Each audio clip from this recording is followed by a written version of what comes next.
overcome self-imposed limitations in realizing one's spiritual potential. And now we talked to you a little bit about the fundraising for the housekeeping stuff that they make me do around the radio station. I'd also like to invite you to get a copy of my book, Close Your Eyes So You Can See Me. The premise of this book is that we are all God's children and that we do not need more self-improvement. Rather, what we need is self-discovery. Close Your Eyes So You Can See Me is available on Amazon, Barnes & Noble, and on most online bookstores. And if it's not in their bookstore, well, you're going to the wrong bookstore. So go get one today. It's not too early to start shopping for Christmas. I think Home Depot's already putting up their decorations for this year's Christmas. So have fun. And I do have a neat announcement tonight. I'm glad to tell you that myself, Elizabeth Preston, and Dr. John Smith, we are finally putting together that workshop that you have been waiting for. It's going to be on June 22nd in the People's Republic of Claremont. So you can come on down. It'll be from 10 in the morning to 2:30 in the afternoon. It's going to be at Elizabeth Art Studio. It's $35 for the program, and you can also register through the website at viewpointwithfatherjohn.com. Just when you click on the support button, as you put in your stuff to the PayPal where it says memo, just put workshop. And I'll be giving you more information as we get closer as to what the workshop's going to be about. It is the journey to your true self, and we're going to talk about making that great discovery of who you really are opposed to who you thought you've been and places where you've gotten in your own way where you can find new freedoms. Tonight I'm kind of excited. I have some great guests on the show for you this evening. I have one who is the youth prevention coordinator. That is Belinda Ordaz. Yes, Ordaz. She's looking at me. She says, let's see if that white Irish guy can say a Hispanic name. And the prevention specialist, Jasmine Salazar, and they're both with the National Council on Alcohol and Drug Dependence, NCADD, of San Gabriel and Pomona Valleys. As a disclaimer, I need to let you know I am on the board of that organization, so for clarity, so NBC doesn't send me a thing saying how come you didn't say you're on the board, and all the disclosure you're supposed to do. So ladies, welcome to the show. Thank you so much for having us. Yeah, I appreciate you being here. Talk a little bit about what it is that you are doing.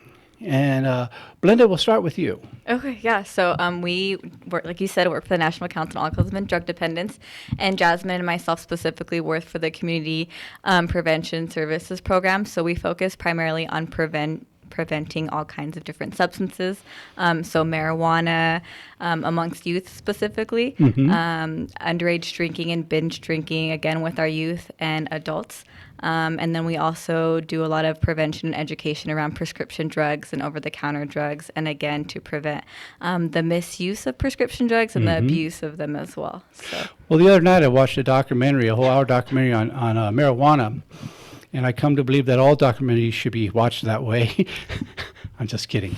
So right now I hear my mailbox rattling with the letters for that one. Anyhow, so when you say you're doing prevention, that can mean a lot of things to a lot of people. I mean, I know a couple of my listeners who probably think you're staying outside the cooler at the liquor store saying, get away from here, and that's the idea of prevention. What does it mean? Are you going out into schools? Are you educating people? What's going on? So I agree. When people hear the word prevention, they think we are anti-everything. Right. Yeah, so it's definitely not what it is. So prevention is more of education. So educating, specifically us, we educate our youth, so our younger population, specifically more underage individuals, on how these drugs and using these substances can affect their life negatively if they use them at a young age. So we do that through education, and really we just want to empower them and give them the knowledge that they need. So if they ever come across a decision that they have to make, we hope that they make the best decision, because Jasmine and myself have done our job, hopefully. Sure. And this is all evidence-based approach, correct? Yes. So we do a evidence-based curriculum called Life Skills Training with middle schools, elementary schools, and some high school students. We teach them the facts pretty much about all of these substances, so marijuana, tobacco, electronic cigarettes, prescription drugs, current trends, things like that. And then to support that and to kind of supplement that education, we also teach them on how to cope with different things that they're going through in their life. We know that, at a young age, those our students are going through so many things. They're transitioning. Yes. Yeah, from elementary school to middle school to high school, and we know they encounter a bunch of different circumstances and situations. So we also teach them how to cope with anxiety, stress. And I'm sorry to interrupt you that. And they're dealing with things that my generation didn't have to deal with as much. Yes. Case in point, we always had bullying, but the bullying was not to the extent that you have now, where you are stalked online, where they have more ways of getting to you. I mean, the most we got was, we got harassed, and sometimes it turned into a fight. But not like what these children are getting, where people are altering photos of them, putting out things that we would never think to say as we were children. And medically, kids are growing up faster than they did in my generation. Women are receiving their first menstrual cycle much younger. And the pressure sexually is much greater than it used to be. And, it's funny, because sometimes I'll do something on grief, and this will all come together in just a second. I know I just seem like a senile old man, but it does come together. 50 years ago, and I've talked about this on the show before, the way things have changed, you can talk about death. In fact, in the Midwest, most houses had a room called a parlor. And the parlor was for social gatherings, but also when somebody died, the family would wash the body, dress the body, and they would have the wake at the house. And we used to say the difference between an Irish wedding and an Irish wake is one less drunk. It's the basic difference. Now, you could talk about death and do all that, but you couldn't talk about sex. It was taboo. 50 years later, we can't talk about death. I mean, we have all these euphemisms for what we have, they expired, they passed. Well, my library card expired. I'm going to get it renewed. Are you going to go renew my sister? But we can talk about sex all you want. So much so that kids are being so overwhelmed with it, and yet they lose somebody in their family who dies, or a kid at school dies. And I buried a lot of children this last year, and you can't really talk openly about it. We use circumlocution, anything to keep from talking about the real feelings with it. So I bring that up because when you talk about the prevention, some of the things the kids are dealing with that you're dealing with is much more difficult than what I had to deal with. And so my heart really goes out to them. And the stuff that you do, you actually, you're a prevention specialist. Now, what's a prevention specialist? So I'm a youth prevention specialist, so my main job is to work with the youth, and kind of like what Belinda was saying, is educating them on what these substance use can do to them, empowering them, because we know, situations come up where they will be offered to try substances, but we want them to stay educated and make their best decisions. So a lot of what I do is we do LST in the classrooms where we teach them the different topics that Belinda talked about. I also run a youth club. Belinda is also a part of that, where we do a lot of community service events with them, where we empower them to also, we first educate them as well, and then we empower them to go out into the community and do that same work as well. So educating their peers.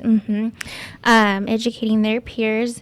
And then we also do that on their campuses. And then we also for example, this week is actually National Prevention Week.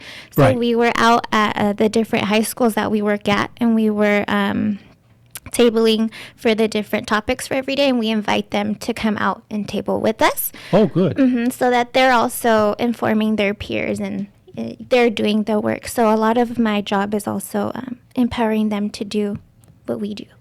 And we often teach best that which we need to learn most. And so I think it's good that you have as being part of this. And I would imagine that there's a lot of bad information out there as well. What are some of the things that you sometimes have to correct with some of these kids that are almost street side pharmacists these days? Yeah. One of the ones that I hear a lot, and I just hear all the time is that marijuana cures cancer. So, yeah. Wow. If you didn't know it, yeah. So we get that a lot when we talk about marijuana. Right now, marijuana is a very hot topic with our youth. Oh, yeah. It's very normalized in the community. They don't perceive it as harmful. It's safe because it's a plant. Just all natural. kinds. Yeah, it's Yeah. natural. Heroin comes from a plant, too. Right? So, yeah, I always get that, oh, marijuana cures cancer, or I use marijuana. Doctors recommend marijuana, so, I should use it when I'm struggling with stress and things like that. Actually, I don't think they can even use it before the age 18, if I'm correct on that. So 18 if they have a recommendation from Right. a doctor, yeah, and if not, it's 21. Doctor's slip, right. 21 otherwise. And one thing that I would suspect, I'm guessing this, I'm just going by what I see when I'm driving around town, is a lot of the kids don't realize it's against the law to have it in your car. Yes. Yeah, I mean, if you're transporting, if you're working for one of the shops and you're transporting, it has to be sealed a certain way for it to be legal. But just a couple weeks ago, I'm driving through Pomona, and all the smoke they're doing is coming out of the car, and not one of these kids was 18. And I see him pass the joint over to the driver. He took a couple of hits off it, passed it back, and this car was so full of smoke that I thought I was going to have to get my car drug tested for driving by it, because it was that thick coming through it. And speaking of getting into the thick, we're coming up to our first commercial break, and so I'm not going to say smoke them if you got them, because we're talking about that. But you are tuned into Viewpoint with Father John. We'll be back in 2 and 2.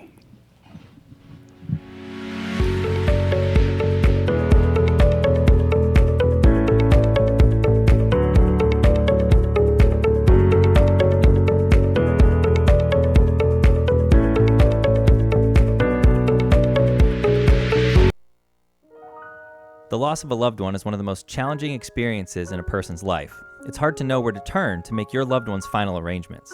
Jesse Ruiz at Personal Funeral Planning in Ontario will treat you and your loved one with the respect you deserve. Jesse served in the Marine Corps in Desert Storm and understands what it takes to provide loyal, personalized, and empathetic service to those who need it most. The families of Michael Jackson, Brittany Murphy, Ed McMahon, and many others have trusted Jesse to provide them with the highest level of service and support. To work with Jesse, call 909-762-4027, 909-762-4027, or visit their website, www.4pfp.org. www.4pfp as in personalfuneralplanning.org. Jesse Ruiz and Personal Funeral Planning, veteran-owned and operated, helping you plan a personal, lasting tribute for your loved one. www.4pfp.org. So, you want to be in show business. Do people tell you that you're really funny, you have a great personality, and you should have your own talk show?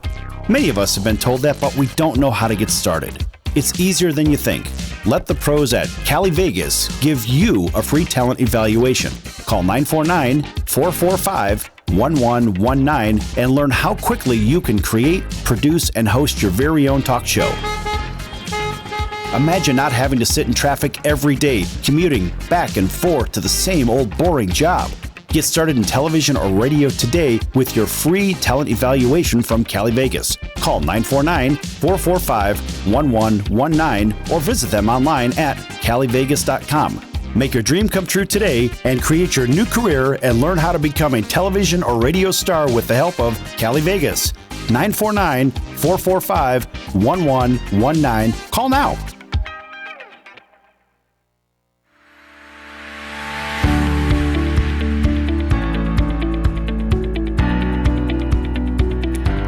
And welcome back. You are tuned to KCAA Radio, 1050 AM, 102.3 FM, 106.5 FM, or on the World Wide Web at kcaaradio.com. This is Viewpoint with Father John, and I am your host, Father John Reed. And a reminder that you can also follow us on Instagram and Facebook at Viewpoint with Father John. And Frank's looking at me like he has all kinds of anxiety. How you doing tonight, Frank? I got him flat-footed. I haven't quite gotten over that first joke you cracked. Well, drink some water, take a little niacin, it'll be out of your system before you test. Okay. All right. And tonight I have two wonderful guests who are both from the National Council on Drug and Alcohol Dependence of San Gabriel Valley and Pomona Valley. And that's Belinda and Jasmine. They are both in prevention, dealing with the youth, which is really difficult because youth are really smart. And I learned a long time ago, don't ever try to outsmart an adolescent. They're 2 steps ahead of you, and they will come up with stuff that you will never think of. Has that been your experience as well? Yes, very much so. So what are some of the things you enjoy about the job and some of the things you don't enjoy about the job? So for myself, the things that I personally enjoy is making those connections and building those relationships with our youth. So whenever we talk to different students at different high schools, different young people, we always ask, like, how many of you guys have an adult that you feel like you can trust and talk to and, tell them Good question. anything? Most of the time, maybe we have 1 or 2 students out of 30 raise their hand. And then it's great to see how at the end of our lesson or at the end of our course, when we ask the same question again, most of them raise their hand because they feel like they are comfortable to talk to myself or Jasmine. Oh, that's beautiful. So building those relationships and just being someone that they can talk to and reach out to. And like today, we actually ended one of our schools that we teach at. Today was our last class. And so we gave them our social media, the NCADD account. And we said, if you guys ever need anything, DM us, message us. We're here for you guys. And I think they appreciate that. And we appreciate that because it's nice for them to tell us, thank you. We're going to miss you. And that now that they have an adult that they can talk to. What was the first messaging you said? You said they Facebook you or email you. You said ways that they can get hold of you. Oh, so on Instagram. So NCADD has our Instagram. It's at NCADD_ESGPV. So go ahead and follow us. But they can DM us, so direct message us. Oh, that's what that is. Yeah. I'm an old man. Come on. I didn't know what that meant. And I thought, okay, I know what FaceTime is. What's that? It's not easy, I'm telling you. Well, now you can tell people, hey, DM me. When I was a kid, come on, we were still doing Morse code. You ever try that with dyslexia? You don't know which way to tap the table. So anyhow, Jasmine, what are some things you like about what you do? Oh, man, I could be here all night, but I won't do that. But I think what initially attracted me to this job is working with the youth, like Belinda said. But as I've been proceeding with my job and what I've been doing, I think it's just working with the community. We work really closely with the city of Pomona. We are very involved with coalitions, with the schools, and parents too of these kids. So it's really nice when we're going around Pomona and going to different meetings, and I can recognize parents, community members, even youth. I really love that, and it's really cool too because, like Belinda was saying, not only do the youth create this bond with us and feel comfortable, but even these other community members and even parents, we've given presentations where they'll have full-on conversations with us and disclose very personal information because they feel that close and comfortable to us. So it makes me really happy to know that we're providing that for the families in Pomona and the community there too. Well, it suggests you're very good presenters with the material, because for the parents to be able to ask you questions and to be vulnerable like that means you've made them feel very comfortable. So I commend you on that. That can sometimes be difficult. I've seen where some people go on, because I worked in the field for years. My brother was the guy who started the whole KDAC system, Bob Reed. He and Don Russ started the whole thing. And so I used to speak at different schools and stuff. And what I'd see is when some presenters would come off like they knew everything, people closed up. Yeah. It sounds like, if I'm hearing you correctly, you more go in and relate with them, and you allow yourself to be a little bit vulnerable with them so they can be vulnerable with you. Would that be an accurate statement? Yes. Yeah, So we definitely. do that a lot in LST, which is life skills training. Again, this is when we're in the classroom. I really applaud Belinda on that too. I love that she does that. But in the classroom, you know, we were kids too. We were their age, and we always share that with them. Like, we understand some of your struggles. And so we always do give them our little bits of our history, or even stories and experiences that we've been through. Good. And then we also take on even what the children, the students share with us in LST, and we do share that in our presentations. So it like lets parents know, like, these are real life. Now, do you do any role play with them at all, or during? We haven't done any role play. I know there's other partnering organizations within our community that do reality parties. So Okay. I'm not sure if you're familiar with the reality party, but it's pretty much where the students go on stage and perform what actually happens at a real party. Okay. So they act it out. They have props. They're playing drinking games, and they're showing their parents are there watching. And so at the end of the reality parties, the parents are like, wow, like, that stuff really happens. And they're talking to their kids, and their kids are like, yes, like, this stuff happens. So them being able to act it out instead of verbally telling their mom, hey, this is what I've seen at a party. Sure. It's totally different. And the parents respond very well to it. And it provides education to parents. And parents really want to know. When me and Jasmine talk to parents, they they very want to know what's going on. And they're curious. A lot of parents don't know what to do. So I'm very happy that me and Jasmine are able to provide that information to them. Yeah, it's sort of counter intuitive too, because when I went to parties as a kid, it was to escape reality, not to party out reality. So we had a different approach to it. So what are the things you don't like about the job? Because there's always the parts that are difficult. And that's not meant as a trick question. I know that when I worked in the field, whenever we'd lose a kid, either through death, of overdose, or through suicide, or that they just wind up disappearing and you don't know what happened to them, that was the part I hated. What are some things that make what you do difficult for you? For myself, I think it's just the disconnect between the parents and the student. And Yes. it's not necessarily to say that the parent is a bad parent. I'm not saying that at all. It's just the student feels that they can't talk to their parent. The parent feels like they don't know how to talk to their student, or they may be talking to the student in the wrong way, and they don't know that. So seeing that disconnect, and then with that disconnect, it also causes the student to act out, and again, use these substances to cope with how they're feeling. Sure. So just seeing that behavior and that dynamic between the parent and the student, that kind of like breaks my heart. And so that's why Wow. I love my job, to kind of build that bridge between student and parent. Yeah, that'd be very painful. What about for you?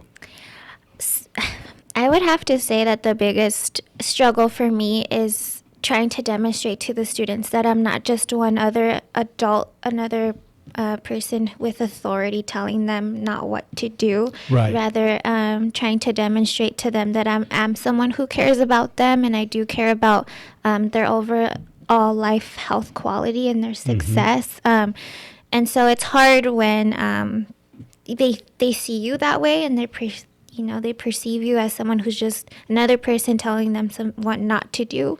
Right. And so I think we try our best to positively reinforce the students and let them know that that's not the place we come from. We come from a place of we care for them. Right. And like Belinda said earlier, sometimes these students don't have someone who cares about them or That's right. gives them that attention. But we also try and demonstrate to them that, one, we believe in them. That there is an adult who cares for you, and if there's no one else, then that they know that it is us. It is us. Well, and one of the things that you're fighting against is the rules of survival in a dysfunctional home are don't trust, don't talk, don't feel. So when you're dealing with that, and then you have a couple of very nice people come from an organization, and they hear the word prevention, sometimes that's as far as they get.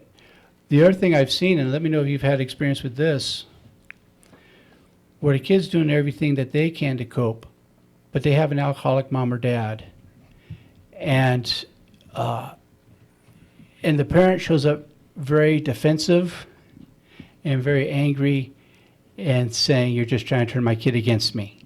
Do you ever get any of that?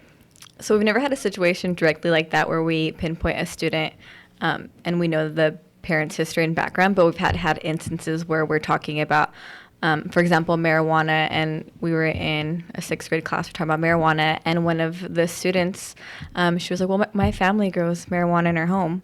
And so, like, just very plain and blunt, and so she didn't think it was bad. So we're kind of battling that normative behavior of marijuana, and, you know, the parents are using it, and they don't kind of not hide it, but they don't talk to their kids about it, about Right. why they're using it as an adult and why their kids shouldn't use it because they're students, because they're kids. So we're kind of battling against that. Sure. And I'd also be curious, and there's probably no way for you to know this, but if the parent is using it for medicinal uses, or if they're doing it for recreational, which is a whole different things. And while it doesn't cure cancer, we know that for sure medically, Yes. it can calm some of the symptoms. But it's not a panacea. And just because someone gets a diagnosis doesn't mean they should go out and you know, get a joint or whatever it is they're going to do. And it's so prevalent. I learned, because I didn't even know this until I ran across someone who was doing it, they even have marijuana vapes. Yes. And one of my concerns with the schools is that because the kids are doing vapes like there's no tomorrow. Are they doing regular vape or are they doing cannabis vape? And the teachers don't know. You know, so Yeah. So we hear that all the time. If you can talk to any high school student and we ask, hey, do they smoke at your school? Yeah, they're vaping in the bathroom or even in the classrooms. We hear students all the time say, yeah, we vape in the classrooms, or I have a friend that vapes in the Wow. classroom. And just the term vape, traditionally it was kind of like for e-cigarettes, so like electronic cigarettes. Right. And now they have the cannabis concentrates, which is kind of like an oil, and they Right. put it in the vape pens now. So even though it's vape pens, it's cannabis, it's THC in there, and it has no smell usually, so Yeah. the teachers can't tell or smell it. Well, yeah, because I know a couple people who use them, and it's for medical stuff. They have some severe medical stuff going on, but I didn't know about till one woman said, because I deal with chronic pain, you want to try my vape? I said, I don't smoke. She says, oh, no, this is different. I said, what's different about it? And that's when they told me, I said, they do that in a vape now? He said, yeah. I said, well, I still don't want it, but I said, I'm just shocked, you know, so, because one of the things that I know was a problem for a few years there was what we call bath salts. Yeah. And some of the synthetic stuff that they were doing, and kids were just going to hospitals left and right, and some of them dying. I buried some of the kids who overdosed on the bath salts, and so...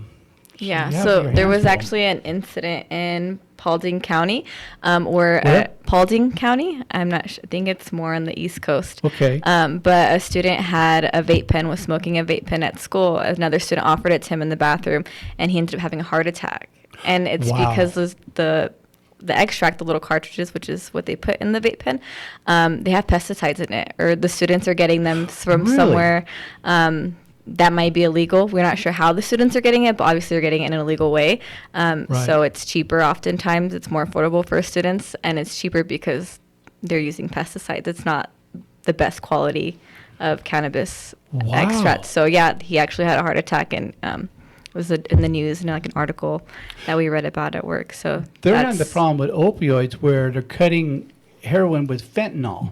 And a lot of Yep. people are dying from that. I know there's a big thing going on in New York right now where they're really trying to rethink all this and how are they going to deal with this problem, because a lot of people are dying just left and right thinking that they're getting straight heroin and it's been cut with fentanyl. And you know, the only reason I know about fentanyl is because I've been a hospice chaplain for so many years, and we use it with some of our more severely painful patients. You know, we put the patch on them.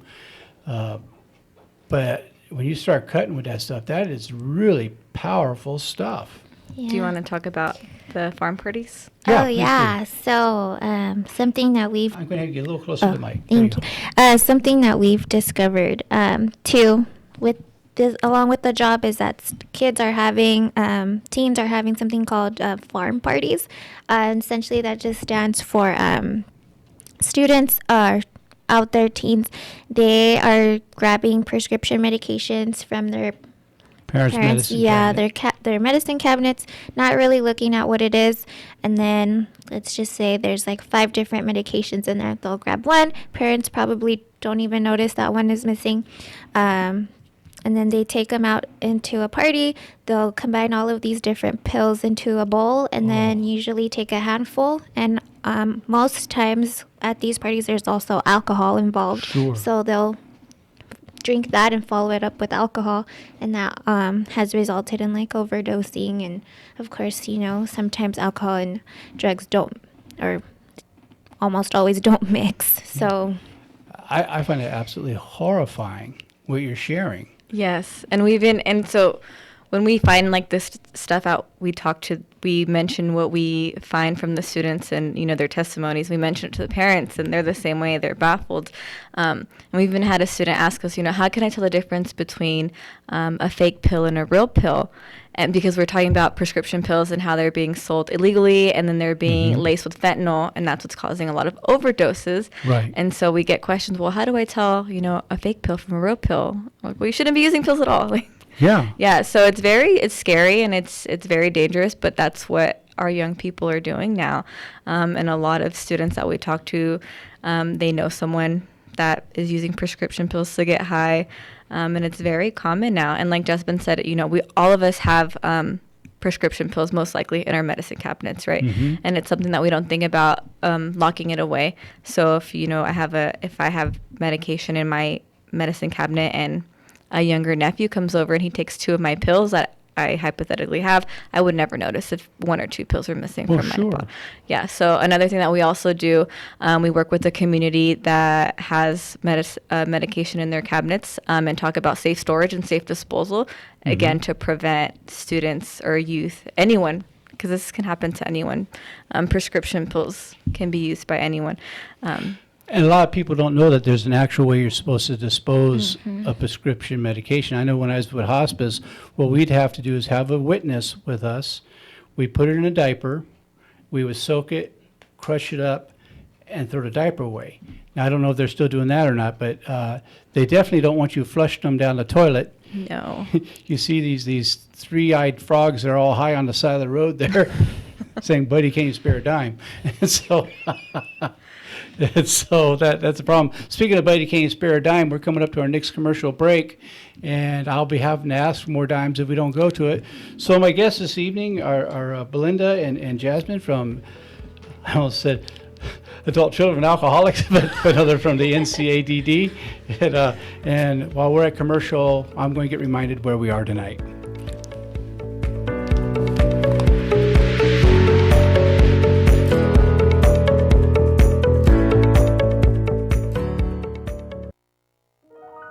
The loss of a loved one is one of the most challenging experiences in a person's life. It's hard to know where to turn to make your loved one's final arrangements.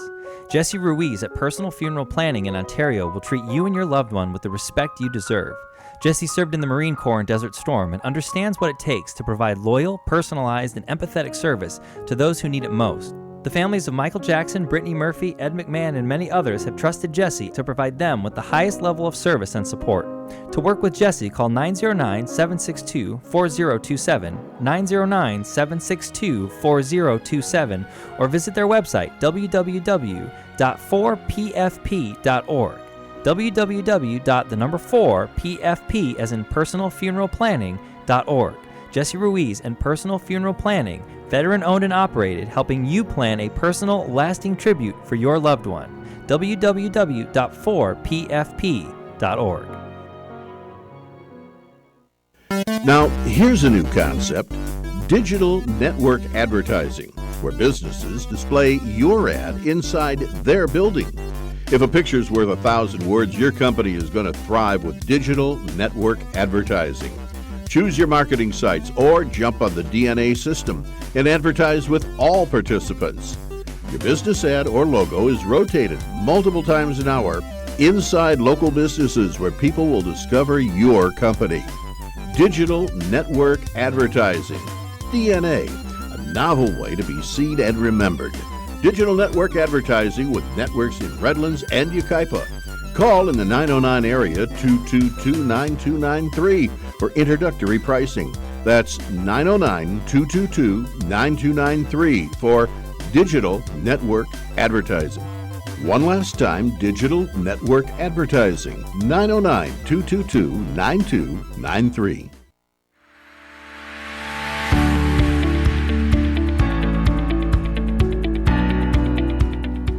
And welcome back, friends. You are tuned to KCAA Radio, 1050 AM, 102.3 FM, 106.5 FM, or on the World Wide Web at kcaaradio.com. This is Viewpoint with Father John, and I am your host, Father John Reed.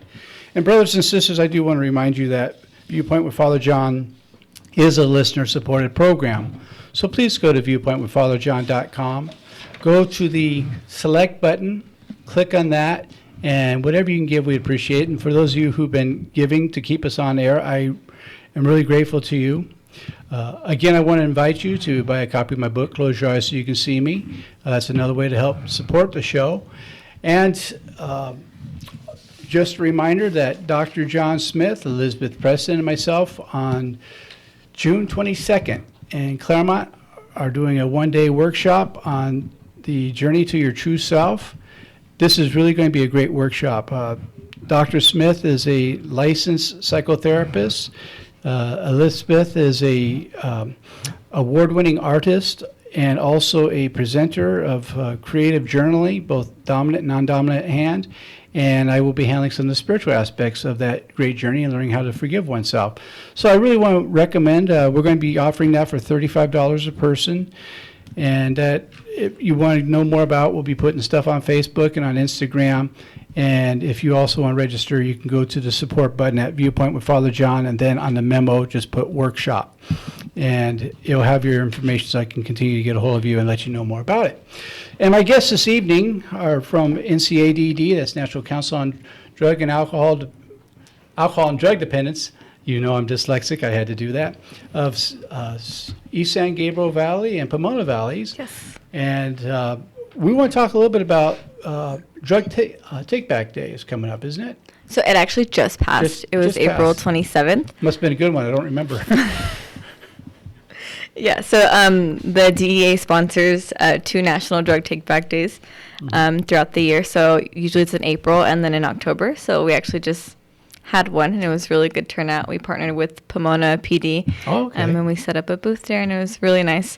But they also, on their website, I believe it's takebackday.dea.gov. Okay. You can log on there and you can enter your zip code and you can find year-round disposal sites where you can properly dispose of your prescription medications instead of flushing them down the toilet or throwing them in the trash can. There's always year-round disposal sites. So That's good to know. And also legally, so that people know, a medication can only be prescribed once. It can only be issued by a pharmacist once. You cannot take medications back to a pharmacist for reissue. That is against the law. It's a felony. So just so you know, so people are wondering about that, do you ever get used drugs from pharmacies? Not unless the pharmacist wants to go to jail. Exactly. So, and there was another thing about talking to parents. yes. How do you talk to parents? How do we talk to parents about their students, correct? And how do parents talk to their students? Yeah. Yeah, so I think something that we really try to educate on our parents is how to talk to their students. Yes. Like we mentioned before, students feel that they can't talk to their parents, and it's often because I'm not a parent, but I do have, younger siblings and stuff. So when I know that they get in trouble, I always want to yell at them and be like, you shouldn't be doing this stuff. Like, it's so bad for you.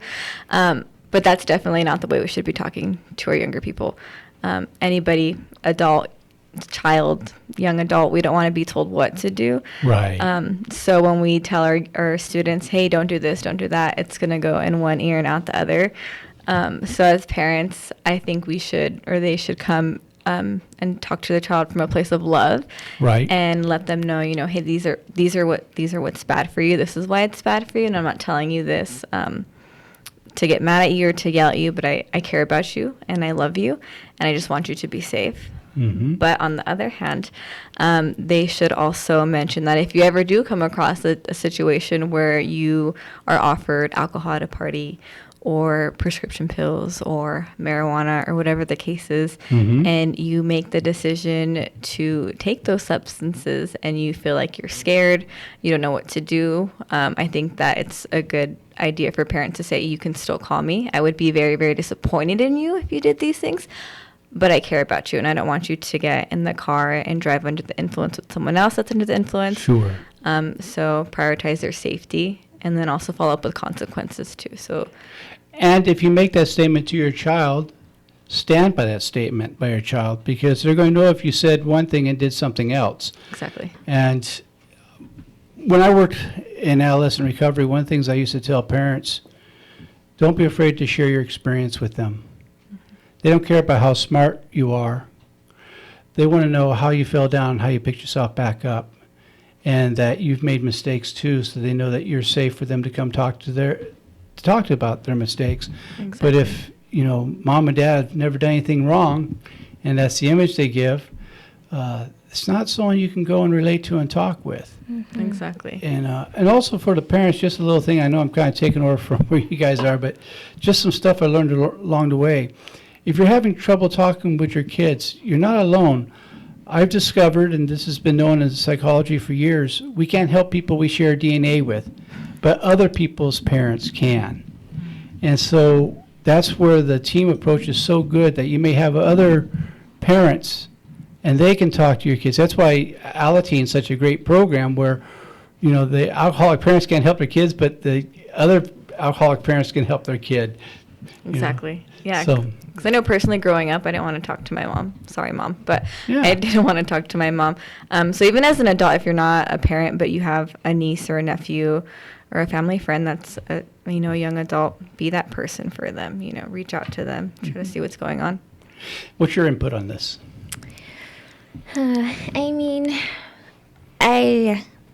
I know with children it is hard to talk to them. Kind of same thing with Belinda. I was scared, didn't want to disappoint my mom. I know a lot of students can share that experience with me, but I think letting your child know that you're there for them no matter what they do, and that they can also come to you if they ever need anything, is way better than them going with who knows who, doing who knows what, and then it's something really bad happening at the end.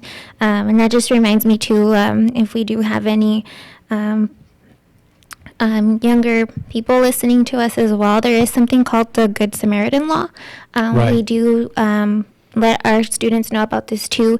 If you are underage, and let's just say hypothetically speaking, you're underage drinking and one of your friends happens to fall to like alcohol poisoning, don't leave. Due to the Good Samaritan Law, if you call the police, call 911 to help your friend, you will not get in trouble legally. Right. So also letting your child know that as well. Hey, if you ever come across something like this at an event or in a situation, or caught in a situation, it's always better to do the right thing and stick around and call for help. So Very good advice. Now, something I was reading not too long ago, and I'd sure like to get your input on it, that there's been an uprise in date rape drugs. Have you heard anything about that? We haven't heard anything about it. Okay. We hear a lot about, images being set around as far as, within the schools and things like that, and how that negatively affects the students of Now- whatever photo that is. But Yeah, so you're talking about photos of people who were loaded and wound up without their clothes on? Okay, I Yes. just want to make sure I understand what you're saying. yeah, so nude photos go around the school, and kids just resend them out, post them Sure. on social media. And we even found out that the students don't like it, but they don't say anything either. So They're afraid to. Exactly, yeah. And so as far as date rape drugs, though, we haven't heard anything specifically towards that. No, that's good to know. Like I said, I was reading something just a few weeks ago, and I should have brought it with me. It's because I believe in citing your sources, so forgive me. But they're talking that there's been a lot of problems with that, particularly, and when I was a kid, we thought that this was a joke, but it turned out it was a real thing, what we used to call Spanish flies. And it's a drug that winds up being put in people's drinks, and they're having a lot of problem with this in Mexico right now. and it goes into the woman's drink, and she thinks she's becoming aroused. She's not. It's hitting different sensory things, and it could actually cause burns on different parts of the woman's anatomy from it, from the chemical interaction. And so, yeah, when someone presented me with some of this information, it's like, it was just horrifying what I was reading. So just a little thing there. It's taking place more right now in like Tijuana, Mexicali, those places than it is up here. But, you know, it's real quick jump over that Travels border. far, fast. Oh, wow. Yeah. So, yeah, so we're telling a lot of people, you know, always watch your drink. Don't let anyone get you a drink and bring it back for that very reason. Yeah. So, And we always talk to, too, when we talk to, like, for example, we work a lot with college students as well. We recently Right. did an event at Mount Sac, and we talked about drinking, and we always educate our college students, too. If you're over 21 and you're going to be drinking, again, watch your drink and make sure no one's getting your drink for you, like you mentioned, because, you know, it happens, and we're aware. now, Mount Sac is a real college? I'm Yeah. sorry, I saw that Chafee. I was required to do that. Sorry, Dr. Smith, he teaches there. Oh. So that was a cheap shot. I'm on a budget. So anyhow, yes, it's a good college. It just doesn't have parking. Oh, yeah. It took us forever to find parking. So, well, that's good information. What are some of the things, some of the ideas you'd like to leave our listeners with this evening? Some things that you think are important for them to know? Be educated on all substances, whether you're underage, whether you're of age to use substances. Just be educated. There's a lot of myths out there, a lot of things that are not true, and people think that they're true because they're posted on social media or Right. they just see it posted and they believe it as facts. So just do your research. We also tell our kids that, do your research. And just be safe. If you are of age and using certain substances, be safe. Know what you're getting, where you're getting it from, and just education. We think education is key and very powerful. So just really educate yourself in order so you can make those best decisions for your life. And whatever you do, where you're using a substance or drinking, do not get behind the wheel. Yes. It's just Yes. really bad idea. And I'm going to say something else that a lot of people don't think about. Don't go for a stroll around the block, because that's where a lot of people wind up getting run over by cars because they don't realize in their drunkenness or being loaded that they're walking out in the middle of a street and boom, they get hit. So I see way too much of this, unfortunately. Yeah. Very sad. Jasmine, what are some thoughts you want to leave the listeners with? Similar to Belinda, knowledge is power, so educate yourself. And if you have questions, we're here, and CDD is more than happy to answer any questions anyone may have. And also, just be responsible if you are going to do these things. You know, there are other people out there in the world who do get affected by the choices you make. I just want to go ahead and let everyone know that NCDD is here for any questions that they have and any support anyone may need. How would they get a hold of you? So we have our information. We always have our Instagram. We're more active on our Instagram. And we also have a Facebook as well. So our Instagram is NCADD_ESGPV. So you can always follow us on Instagram and direct message us. And we respond very quickly. Or we have an email that we can be contacted at. It's prevention@ncaddsgv.org. And they can always email us there, and we can answer any questions. We can come out and do presentations, do anything that they need. So And do you also have a Facebook page? we do have a Facebook page, but we're not as active on there. Sure. But yeah, so you guys can also look up Partnership for a Positive Pomona. We're on there as well. Oh, Yeah, okay. so that's our coalition that we lead, Partnership for a Positive Pomona. So if anyone wants to get involved in youth activities and drug prevention within Pomona, you can contact us there. Now, let's say that the adolescent decides, this is a problem in my life. What can you offer them in terms of help? So we do offer treatment for youth as well. Even though we do prevention, we do have a treatment side of NCADD, and we do have a teen program there, so they can always reach out to us, and we can refer them to our teen program. And if they need different services, we always have different partnering organizations that we can refer them to. So Great. just reach out to us and we can lead you in the right direction. And you have offices both in Pomona and Covina, correct?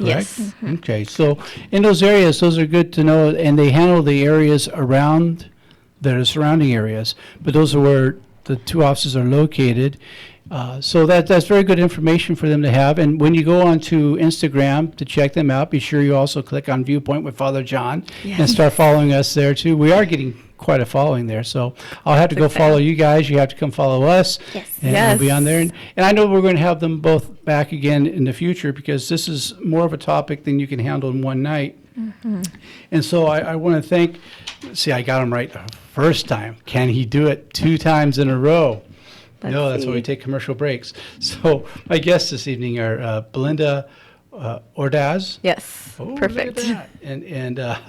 And Jasmine Salazar. Yes. Oh, wow, I'm 2 for 2. and then that's just Frank in the booth. So it's and so they're from National Council on Drug and Alcohol Dependence of East San Gabriel Valley and Pomona Valley, and they've been giving us a lot of really good information about prevention with adolescents. Now, do you have any programs coming up that you want to tell them about? Any dates? Just keep a lookout for this week is National Prevention Week, so every day is a different topic. Today is preventing youth tobacco use. Tomorrow Okay. will be preventing suicide, and we have a lot of different videos and things on our social media, so be sure to check those out. I will be sure to check those out because that's a real problem.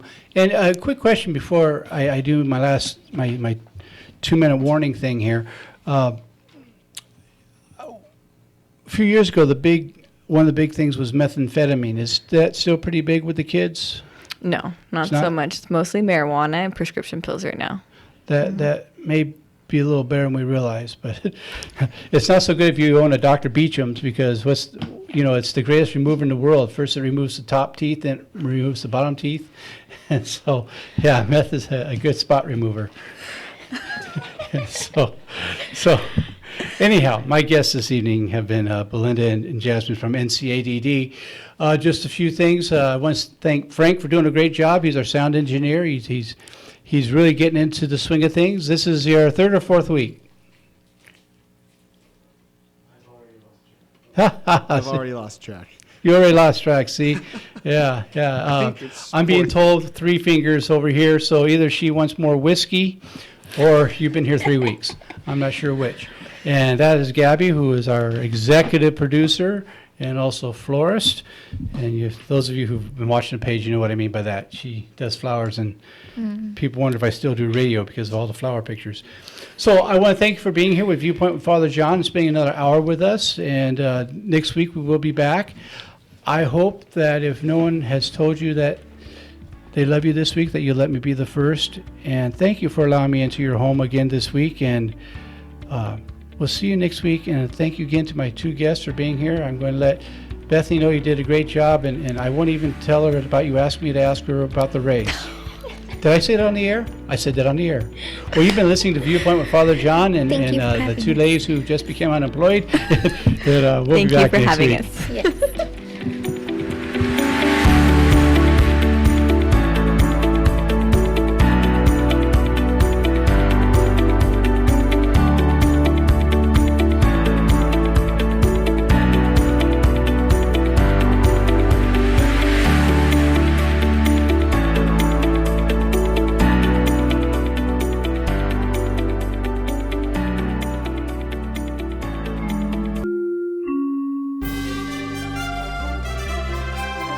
KCAA Loma Linda. Listen on 1050 AM, 102.3 FM, and 106.5 FM.